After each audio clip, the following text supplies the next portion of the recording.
Great.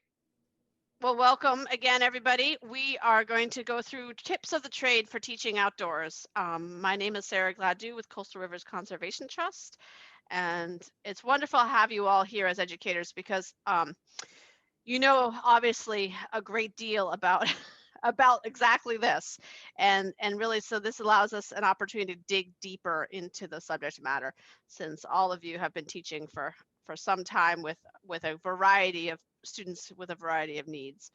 But I thought this was a good opportunity to have a conversation, and it is a really small group, so feel free to jump in with thoughts and ideas as we go through this. I am going to play my slideshow. And so this is who we are with Coastal Rivers, and we'll just go through some tips of the trade and try to give you some examples of what I'm talking about as I go. But if you have your own examples, by all means, chime in. That's helpful. So right now we're in this funky place of moving kids outdoors, out of classrooms to the degree that we can, just for health reasons, just because of COVID.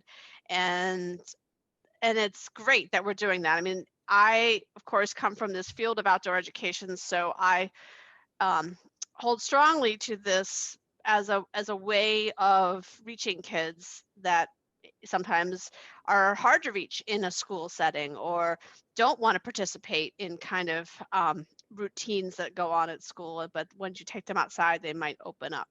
So it might allow you to get kids outside and then discover that a child who maybe is hard to reach or doesn't participate in a way that you'd like in a classroom is willing to do that outside in a new way. So hopefully this is an opportunity, even though we know that we're going outside because of COVID in some cases. And some of us are teaching outside because there are specific opportunities that are outside. So if you're going to do a unit on trees, clearly it makes sense to go out and see those trees in person, hands-on, real time, find out what's going on seasonally, find out what else is connected to the lives of those trees and the ways of insects and mammals and birds and so forth. So let me just find out a little bit too where you are both at in terms of your situations, Allison and Leslie. Do you folks have outdoor classrooms or spaces that are in some way designed to be a functional classroom but are outdoors? Are you using them at all at this point? And are you right now teaching outdoors for any particular reasons? I'll just call on you. In my class, oh, sorry. Yeah. Allison, go ahead. You're top on my screen. No, there's a delay. So we have a pretty nice nature trail that leads to a cove, which is great for title examples and things like that. We are getting a tent, I believe like a 40 by 40 tent for outside for the winter. And we have, like stumps and places to sit outside and things like that. It is kind of distracting because there's a lot going on. There's a playground in this. So I've taken them out in the nature trail quite a bit and they really enjoy it. It is hard to get a bunch of fourth graders to stay together and focus, depending on what we're doing, but it's a highlight and they ask to go like every day. So that's good news. And I definitely wish I had more time with them. So we'll see, I'm kind of trying to think about what to do in the snow. And we're preparing to, I know we have snowshoes available and things like that. So I'd like to do some kind of survival or like animal tracking, or I know you mentioned that, Sarah, so that would be really neat. And we're starting off with like vertebrates and invertebrates, and gonna look at the animal kingdom and start to get a big foundation going. So that's where we're at. Great. How about for you, Leslie? What have you been able to do? So we do have tents with picnic tables, but we did have to sign up for a schedule to be able to access those tents. And we did try that a few times, and it was a disaster as far as the tent that we were able to sign up for was right near the playground. So there were tons of distractions, and the kids were trying to, they. Oh, we lost Leslie there for a minute. Mm. Bummer.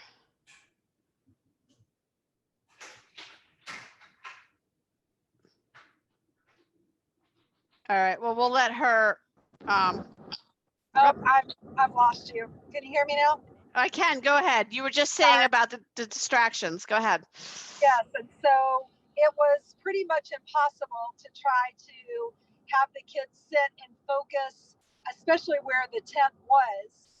And then, um, so we just kind of stopped. We weren't able to get into a good routine about that. And then there was another class at the same time too. It just did not seem to fit our needs very well. And then we also have access to a trail or two. And then accessibility was really hard. We were having kids tumble everywhere, so we didn't feel exactly prepared to be out on the trails. So that's why I think we need a little more consultation with you, Sarah. Sure. Okay, well, we'll see what we can do. These are all complicated things. I mean, you are all dealing with a lot of people with their own needs and their own thoughts about what's going on. So it is very complicated. This is not easy stuff. So kudos to both of you for, giving it a try and exploring what is possible. That's great. And I totally believe it can happen for you. But there are some real challenges too. So let me go through some of these sort of my bulleted list, and feel free to pause me if there's anything you want to discuss further. But I want to go through this and give you some background that might help. So come personally prepared. I haven't seen anybody come in stilettos, but I have had teachers show up to outdoor education programs not prepared, not able to keep warm themselves. So they were uncomfortable, not able to stay dry, that sort of thing. So this is a time where you might need to pull out the corduroys and the sweatshirt and the good jacket for being out in the wet, depending on where you are and what you're doing, and just being aware of the weather, checking the weather before you, maybe even before you leave the house in the morning. Is probably something that I'm accustomed to, because this is what I've been doing, but I can see how people who were not necessarily doing that, this is a new thing.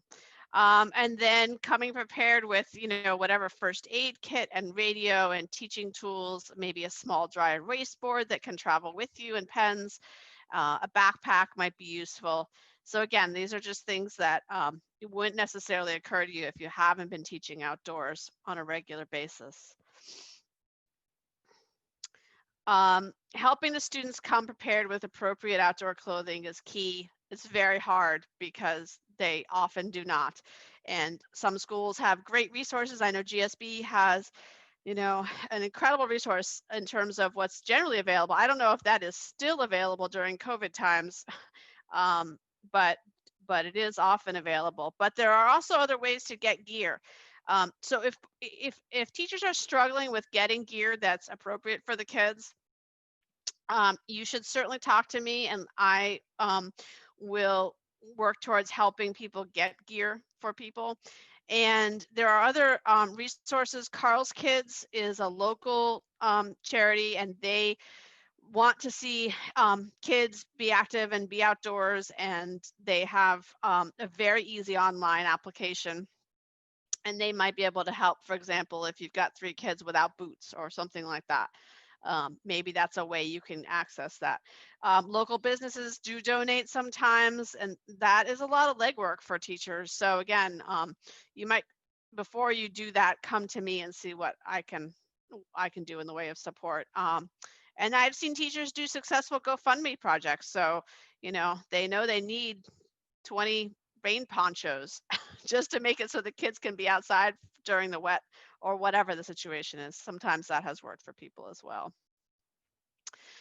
So, even before you go outside, you're in the classroom, maybe still sitting down, not, at a desk or a table, and you're not outside. You're going to have to talk through the guidelines for being outdoors with the kids.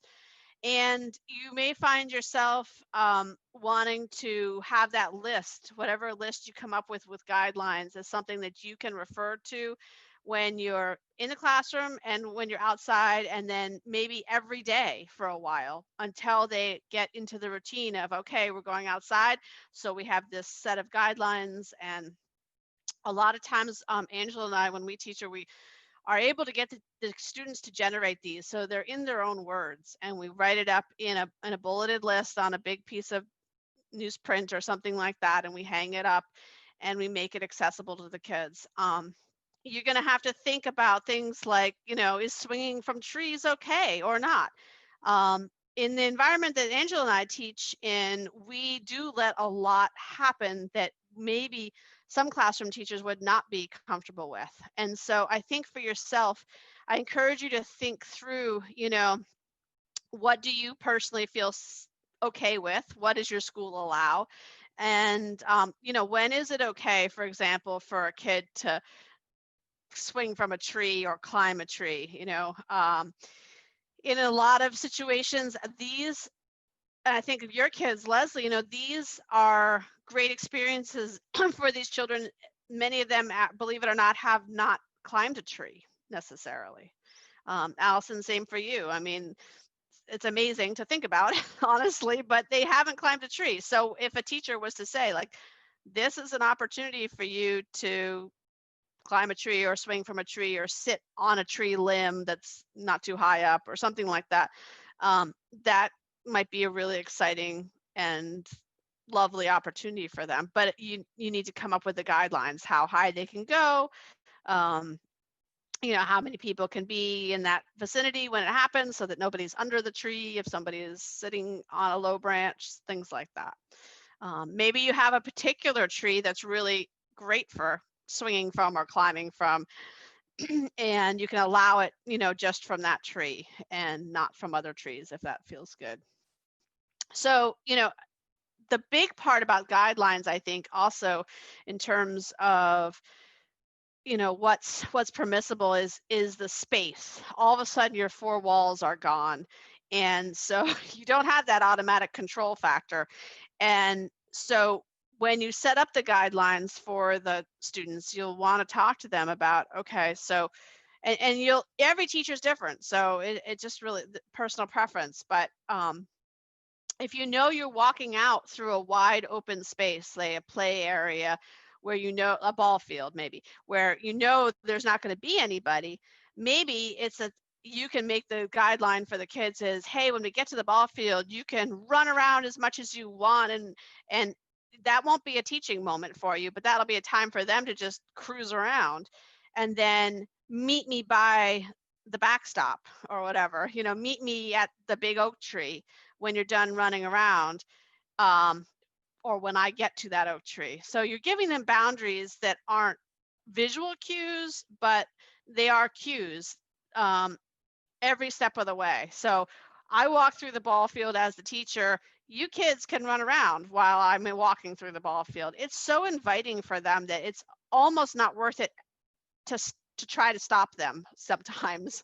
And the other thing is, so you waste your energy trying to control them, when really if they cannot be easily controlled, it might be worth your while to just let them go if it's a safe place for them to run through the ball field, let's say, and then regroup. And regrouping will take a few minutes, but if you put that into your guidelines, then they'll know, hey, we get to the ball field, we can run across. When the teacher gets to the big oak tree, we all have to be together again, and we form a line, or whatever the necessary things are there. Another way to control the space, and I have a slide specifically around this, but is to visually provide cues. So you might go out ahead of time and put little like surveyor's tape markers or little flags.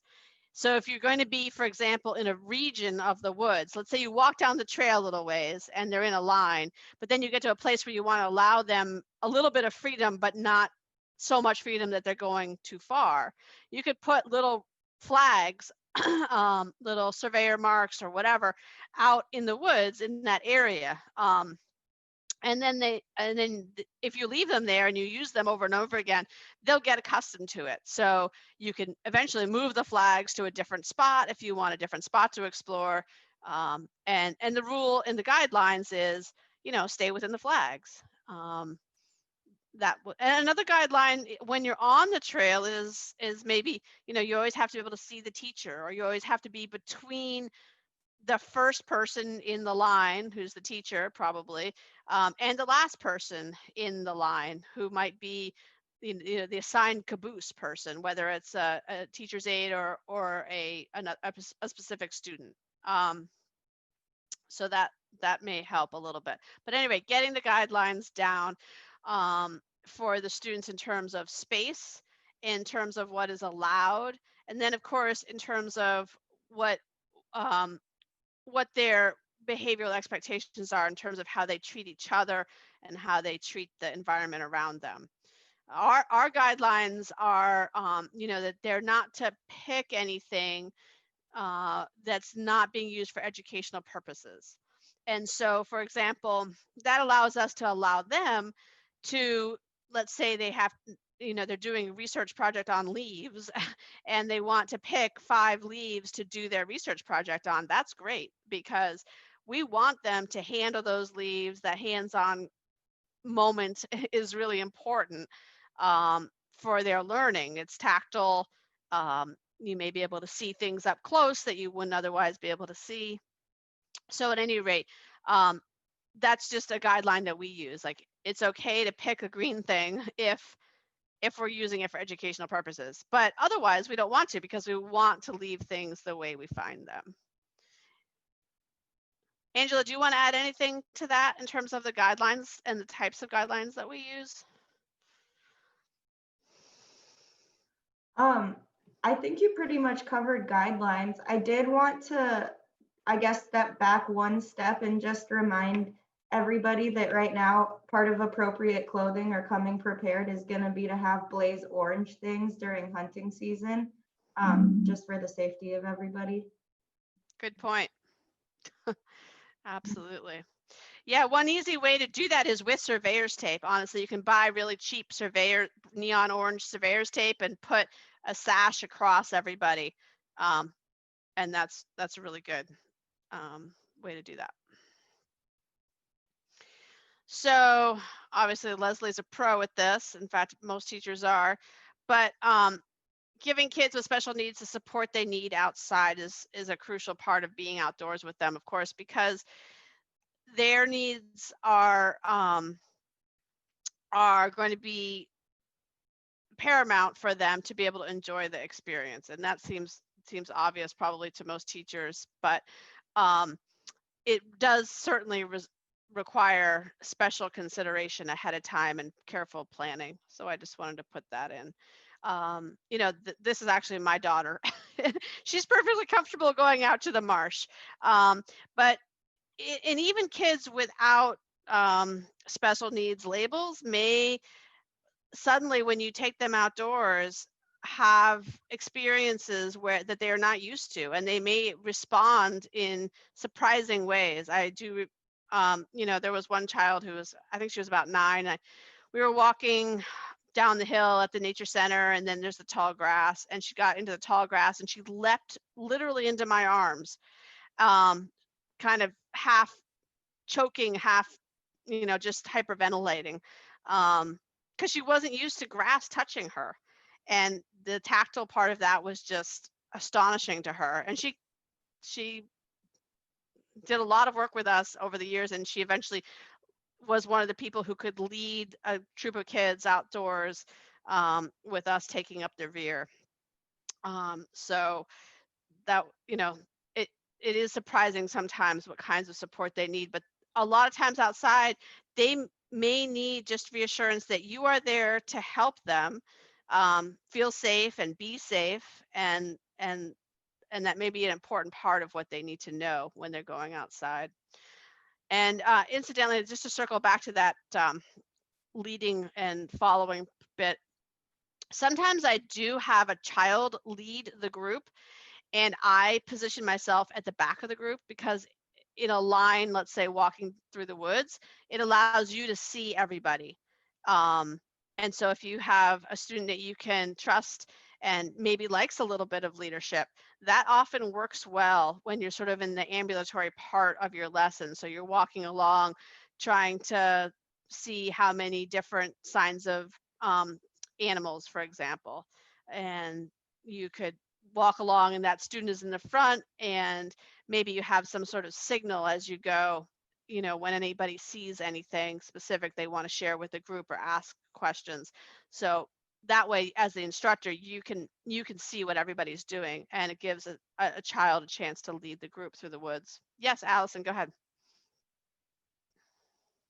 So I'm wondering what your advice or opinions are on, you know, it's not necessarily a child with special needs, but I have maybe 1 or 2 students that, you know, are not as physically fit as the rest. So they're kind of like, there's the group that wants to run ahead, that I can easily rein in. There's the middle group that's like looking at everything, and that's, you know, I'm like, yay.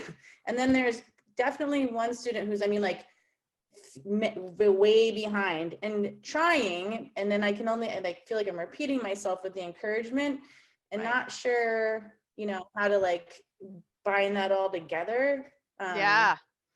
And so in there, and I also forget that, you know, 4th grade is, they're young and like, you know, they're like puppies sometimes. So, you know, I don't know. I mean, it's just hard to, I don't want to embarrass this child or anything like that.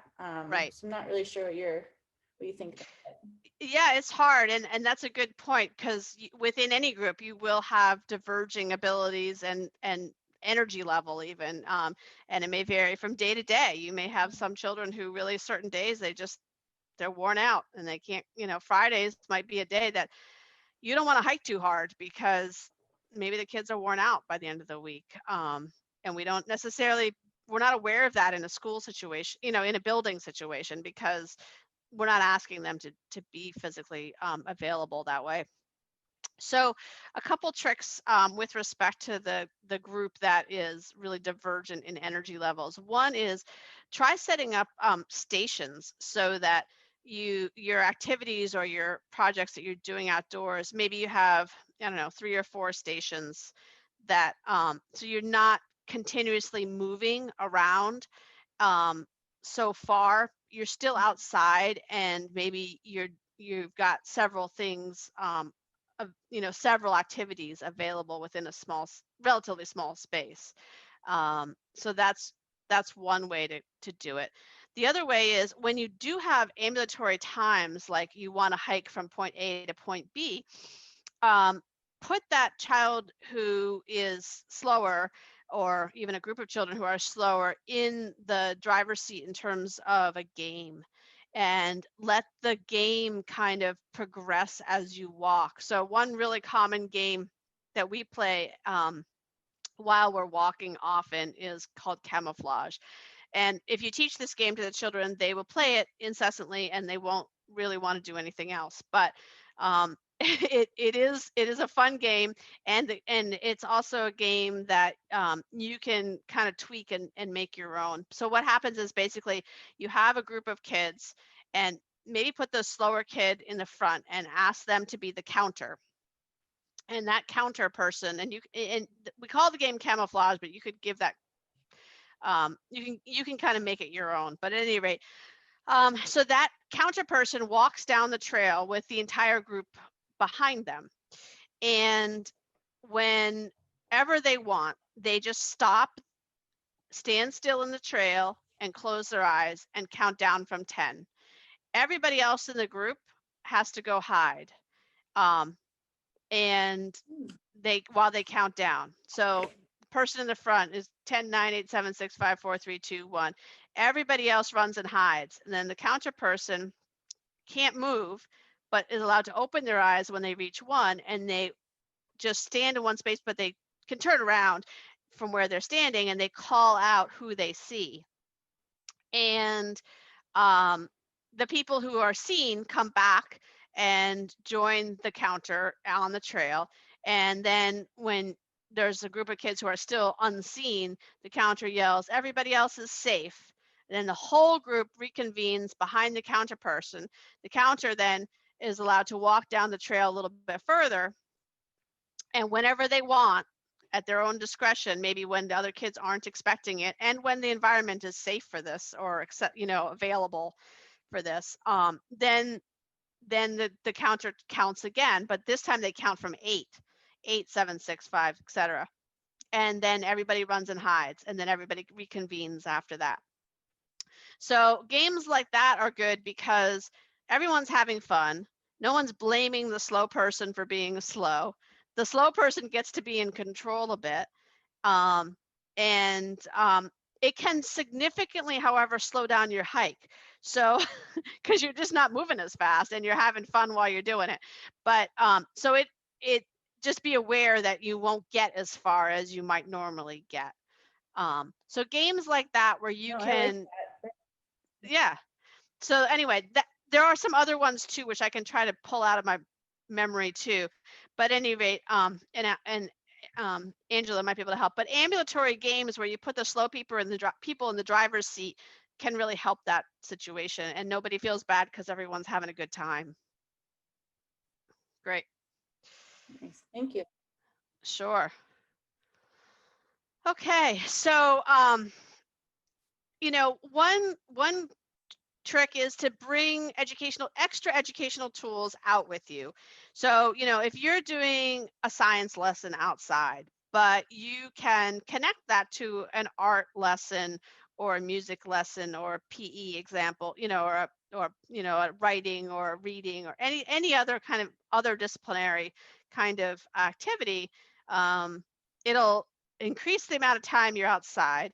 It'll engage kids who maybe aren't all that excited about science, but then now they're having fun doing, say, a reading activity outside where gives them something that they enjoy doing. And maybe it's a reward for, if you finish your science project outside, hey, your reward is you get to, work on this art project, for example, for a little while. So, and then integrating tools when you're outside is really, I think it's like a human thing. I don't know what it is, but it's kind of like fire, you light a campfire, everybody sits and stares at it. Well, if you hand kids tools, they suddenly get really excited about using the tools, even just, pieces of string or basic magnifying lenses or rulers. Not everybody will get equally engaged, but if you can think of tools that will be available to everybody and accessible, and it often helps to focus the kids so that it's very concrete, I think, for them in terms of what the purpose is of whatever it is you're doing. So if you go outside and we're going to look for bugs, but you don't have anything in your hands to help you look for bugs, but if you put the kids, if you give the kids a piece of string that's tied in a loop, and you say, we're going out to look for bugs, and you're going to mark an area with that string, that loop, it's just like a circle of string. And then I want you to take that circle of string and put it down on the ground or put it on a log. And then I want you to discover every single insect that's in that loop of string. And you could make it that size, or you can make it, as big or small as you want. And you can have kids working alone, or you can have kids working together, whichever works. But at any rate, the idea is this is just a loop of string, but suddenly there's a special kind of focus to the activity. And your activity was just to find as many different insects as possible, let's say. But now you've got a special kind of way to organize that activity. And also it's convenient for you as an instructor, because rather than having all the kids everywhere, you've got the boundary markers so they know where to be. And then you've got the string. So you've got, a child working around a piece of string and then another child working around a string. So I feel for an instructor, it helps to organize the children, which sometimes helps us lower our our worry level and our anxiety about having, gosh, I've got all 25 kids outdoors and they're all doing their own thing.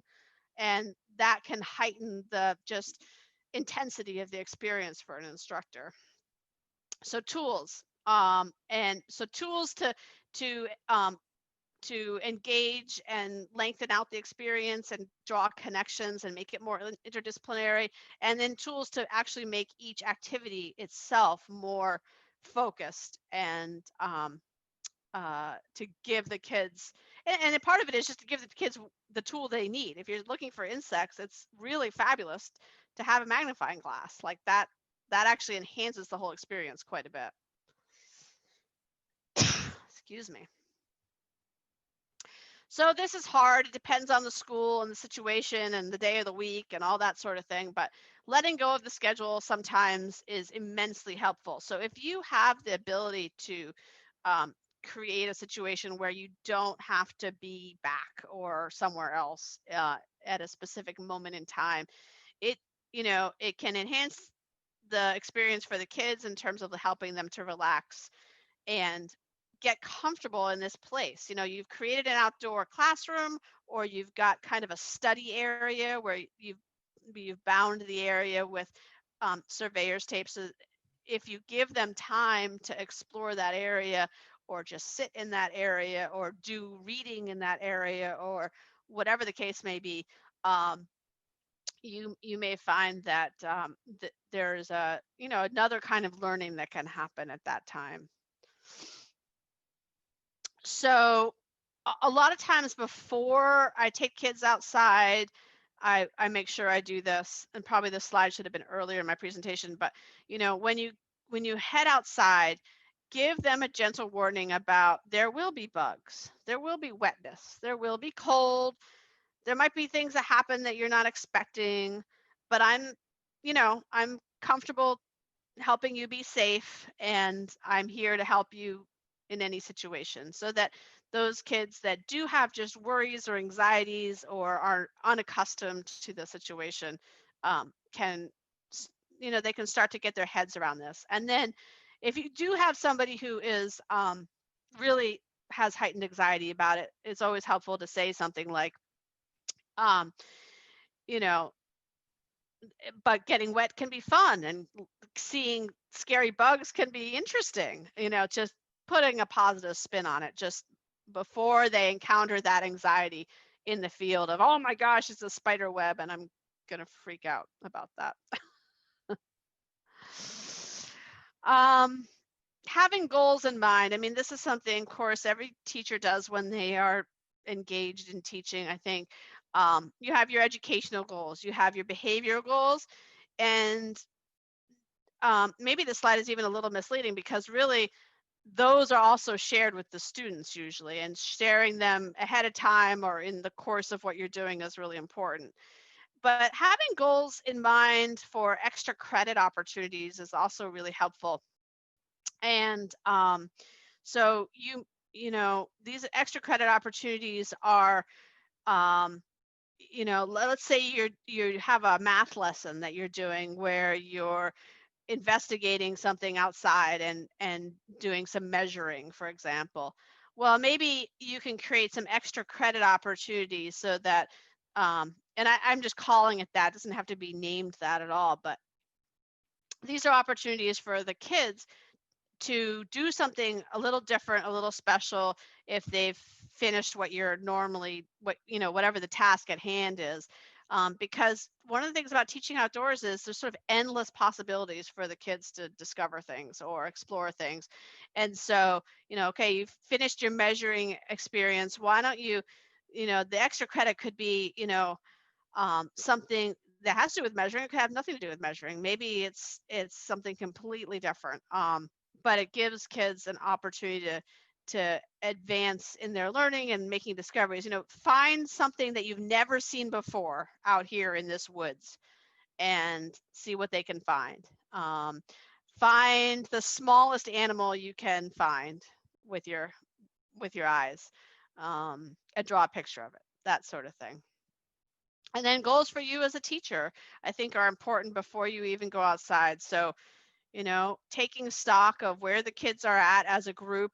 You know, hey, they're doing a pretty good job of following instructions, but they sometimes get super high energy, you know, in the course of our outdoor experience. So how do I try to keep you know, a reasonable amount of energy going, but not let them get kind of over the top with running around? That might be a goal, you know. So just kind of taking stock of what the kids are, how the kids are functioning in your outdoor environment and how you manage that. We talked about this a bit before, but you know, clarifying the boundary for any activities is really important. And you could do this kind of thing with a surveyor's tape around a tree. There's little metal stakes with flags of different colors. You could use that. And I encourage people to have, you know, several of these. You know, if you've got a trail, I call them study areas, but you could call them activity areas or something like that, where you've got, they're not outdoor classrooms because there's no seating necessarily, there's no constructed area, but they're areas where you might at any time do a different type of activity. One day you might do an art activity there, and the next day you might do a PE activity, or the next day you might do a math activity. And they're just areas that are marked out. And you could even use different colors and say, hey, we're going to go to the blue area along the trail, and we're going to do math class there. And that would give the kids some idea. Okay, once I, you know, they start to feel some ownership, I think, when they can recognize areas along the trail, and they start to know it really well, which is a great thing. You know, it's that ownership of, hey, I feel really comfortable in this environment, just like walking down the hall and going to the cafeteria. Well, hey, you know, the kids do develop a certain pride in their schools from just knowing the facility and being able to walk around comfortably. And the same happens in the woods or anywhere outside. And incidentally, I'm using the woods because I know both of your schools have, you know, wooded areas around them and so forth. But honestly, any outdoors is outdoors sometimes. It can be a concrete area where you're doing, you know, something outdoors, and that's still outdoors, that still counts, and you still have a lot of the same experiences in those situations where you don't have walls and all that sort of thing. So one really useful thing is to create a you know, recentering a focus command. And so it could be something that you carry, like a whistle or a bell or whatever. It could be something that you do, like a clap or a cheer or a you know, a motion, hand on head, or quiet coyote, you know, that sort of thing. But it's whether the kids are running around or whether they're maybe loosely in the vicinity where you are, but you need their attention again. You know, so again, that's sort of a personal decision as to what works, and teachers have lots of experience with this sort of thing, and you can certainly make it your own. Angela, are you noticing how young the kids are in that picture? We all know these kids, actually, I think. Yeah, I'm noticing some of our students and they're so little. They're so little. Yeah. That was a long time ago now. So I think even much more so than in the classroom, you really need to vary the pace and the type of activity. Allison's point about, you know, you have got kids at different energy levels. So that's part of it. You're asking them to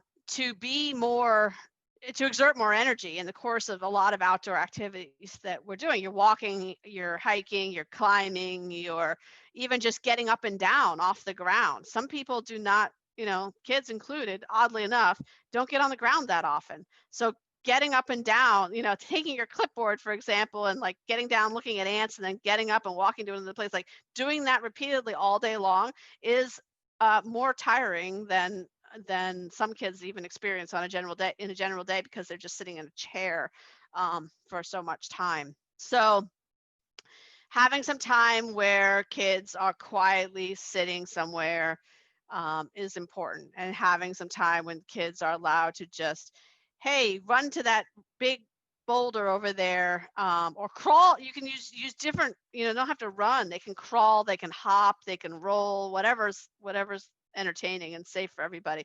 Or be like an animal, hop like a rabbit, and then think about how do rabbits hop, and that sort of thing. So at any rate, varying the pace a lot. It's so much more than I think we do in schools.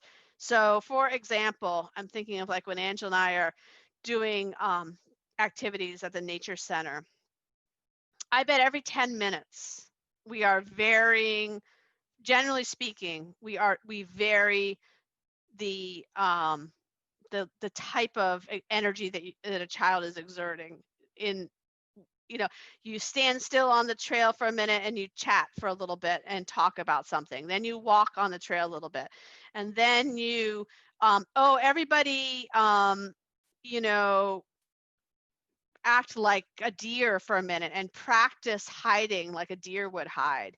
And then, okay, everybody, let's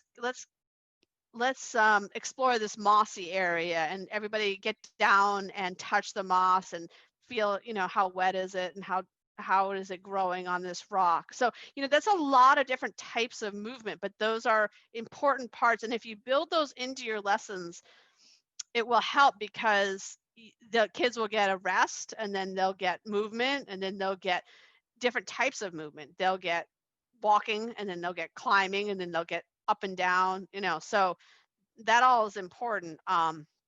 So just think about that when you're planning your activities. If you're going to be outside for an hour, that's a useful tool. And then the other part of that, another way to vary the pace and type of activity, and this gets at what you were talking about before, Allison, is setting up what we call learning centers and small groups, and rotating students through those groups.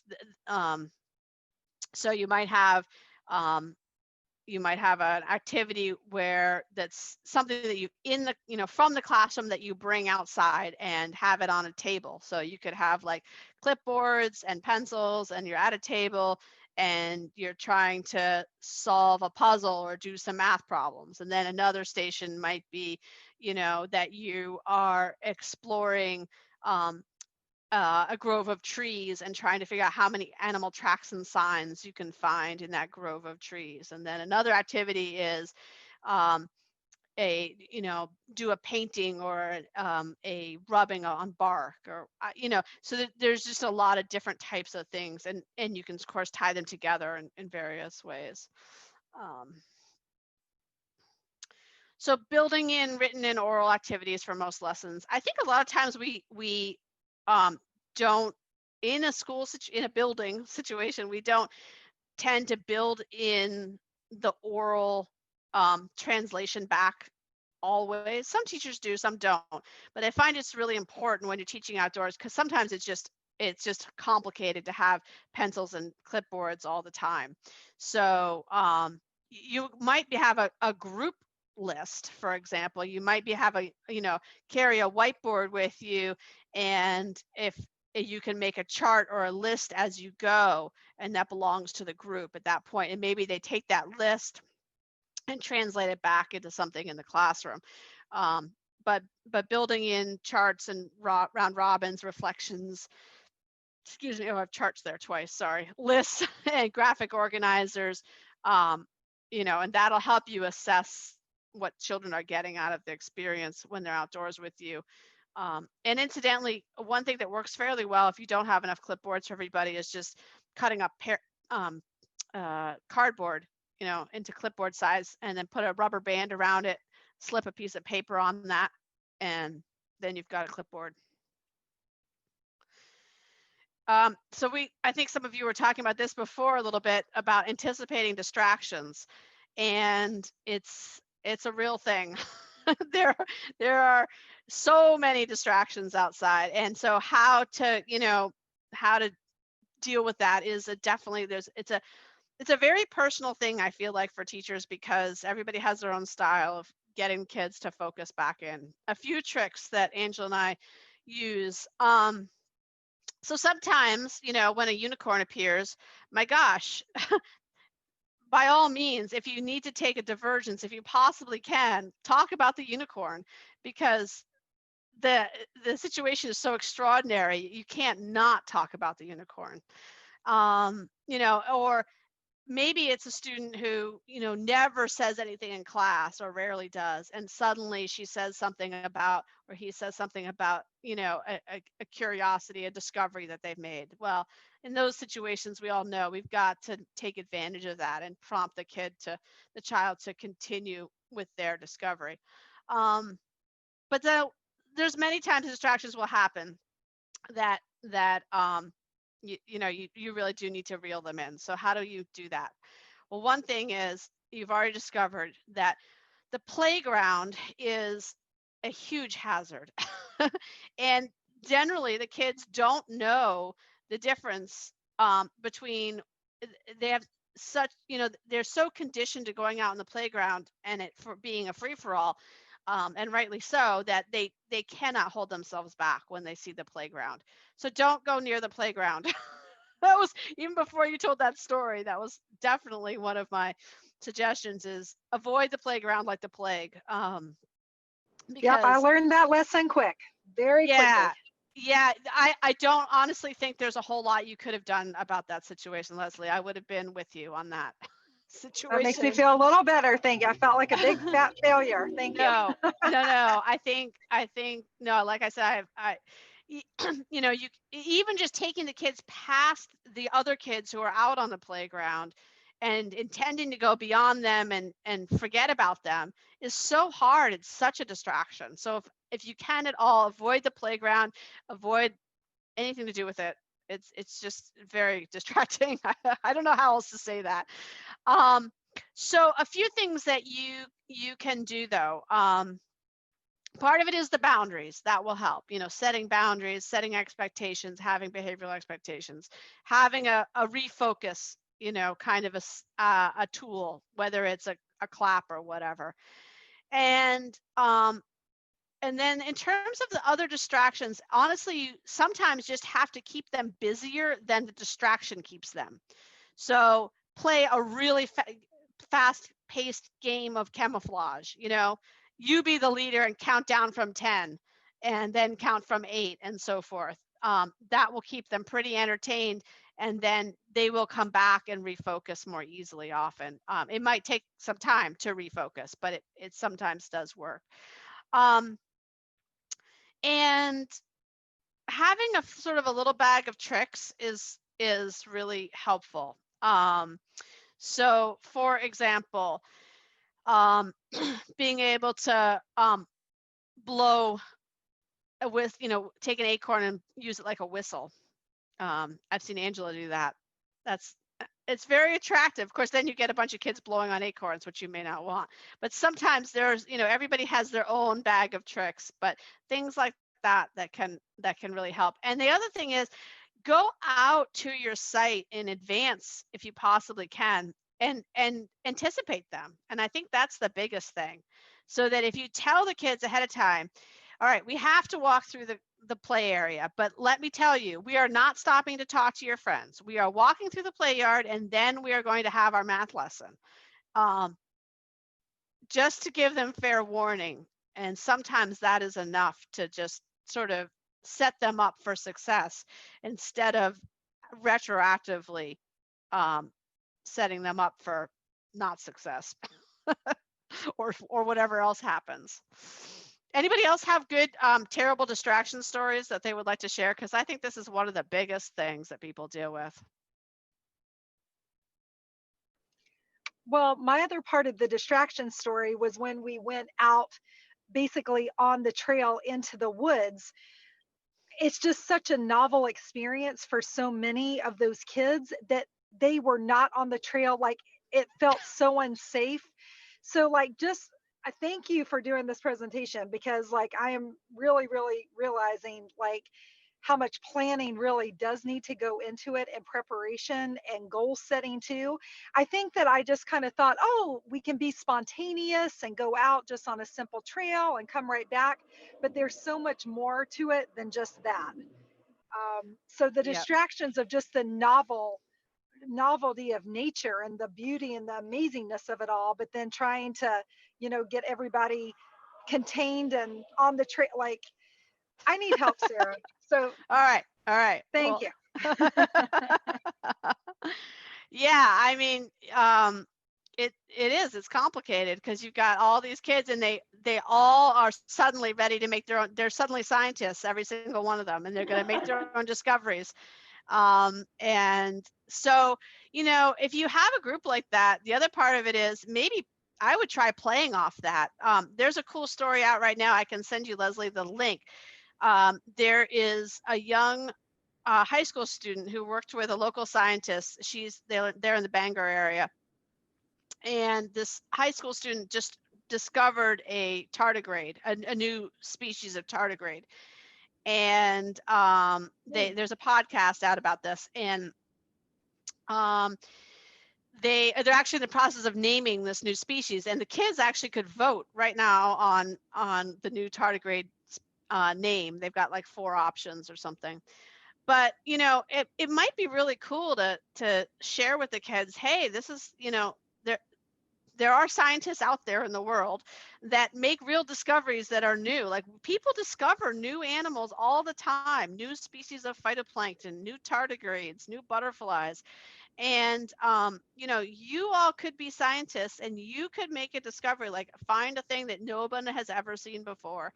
So to get to that point, we kind of have to learn a little bit about what's there, and so that we know when something's new.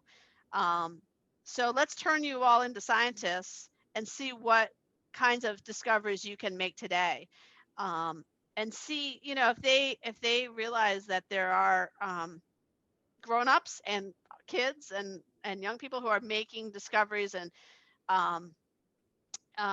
maybe that would kind of put them in the driver's seat a little bit in terms of being allowed to make those discoveries. And then you could build other learning opportunities kind of around that. What does a scientist do? And how does a scientist write? And scientists need to know math and, that sort of thing. So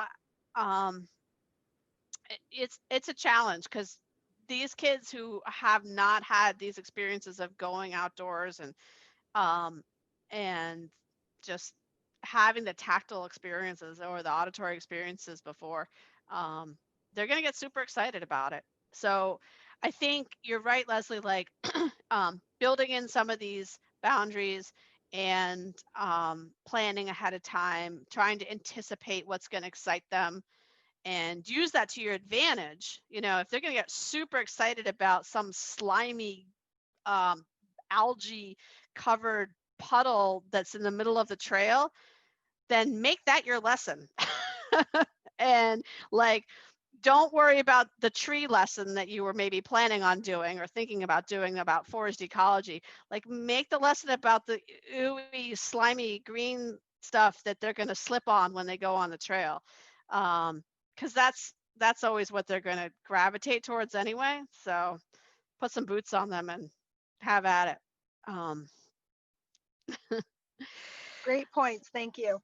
Yeah, sure. So this is a annoying one, frankly. You're outside. You already asked everybody if they need to use the restroom. They're all bundled up. It's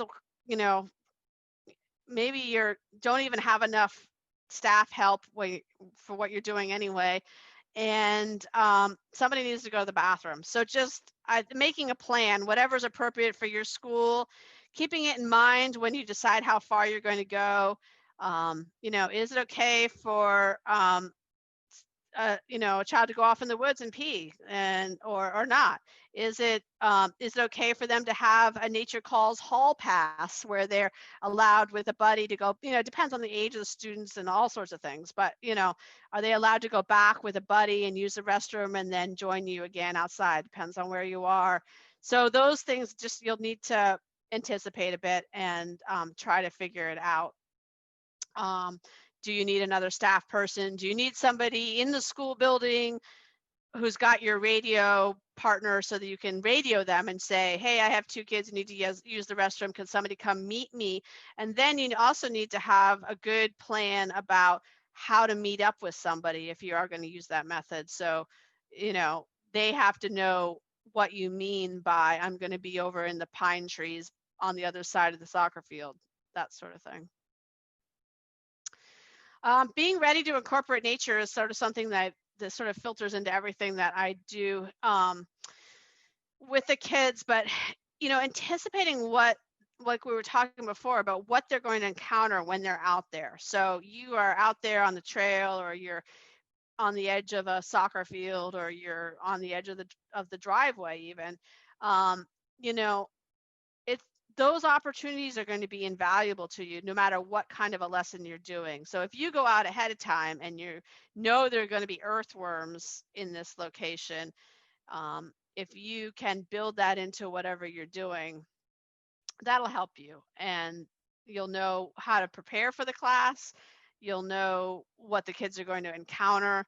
And then you'll be able to incorporate the nature, whether you're drawing it or learning about the biology of organisms, or trying to do math where you're, trying to figure out how far earthworms go in a 25-minute time period, or whatever it is.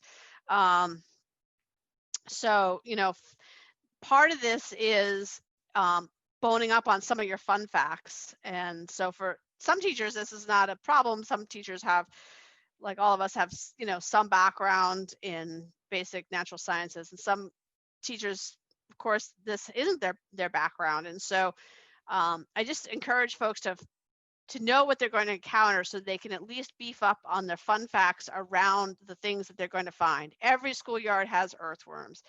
Every schoolyard has sand. Every schoolyard has rocks. Every schoolyard has at least a few trees. Every schoolyard's probably got some pine needles. So if you can build those fun facts in to make sure that you can share with the kids something that's going to help them focus, it's going to be a good learning moment, and it might fit into your larger program. So one of the last ideas we have is about doing projects that matter. And this looks rather chaotic and silly, where the kids, these are high school students, but where they're throwing these square quadrats around, but they're actually doing a scientific study of sorts. I can't remember what we were counting, but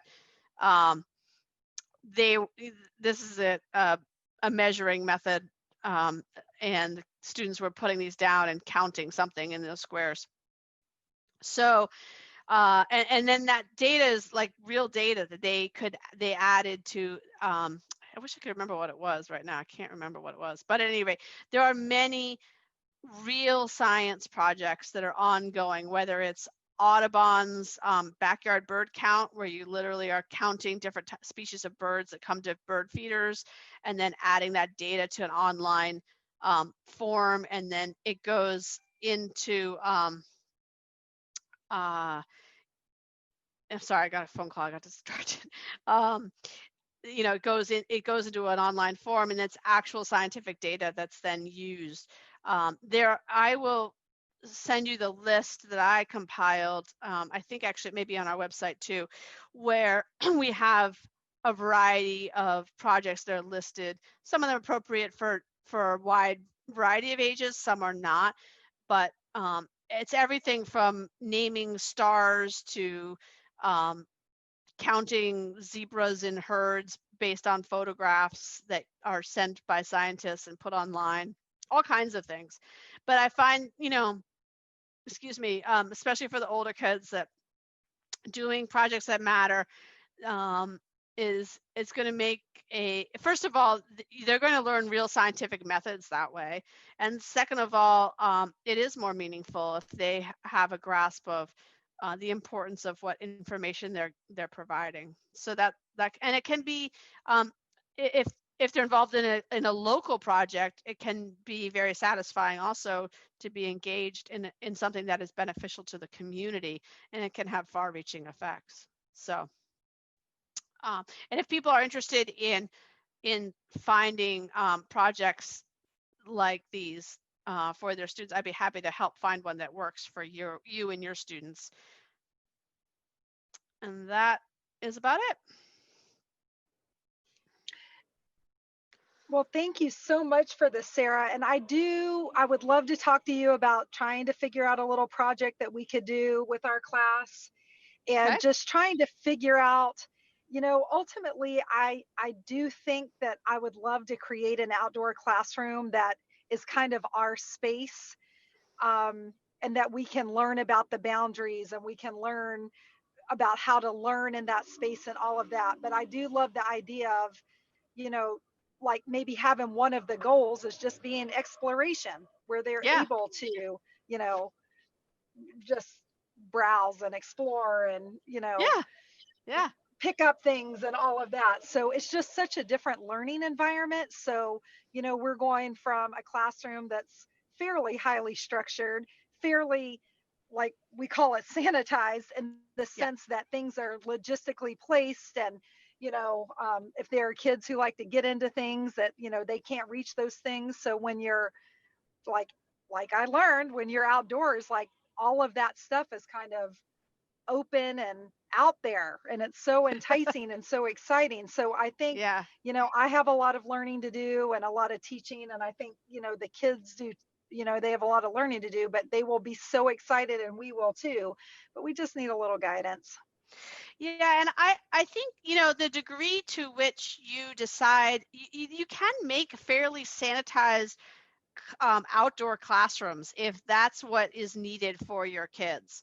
So there are, there's AstroTurf pieces you could put down.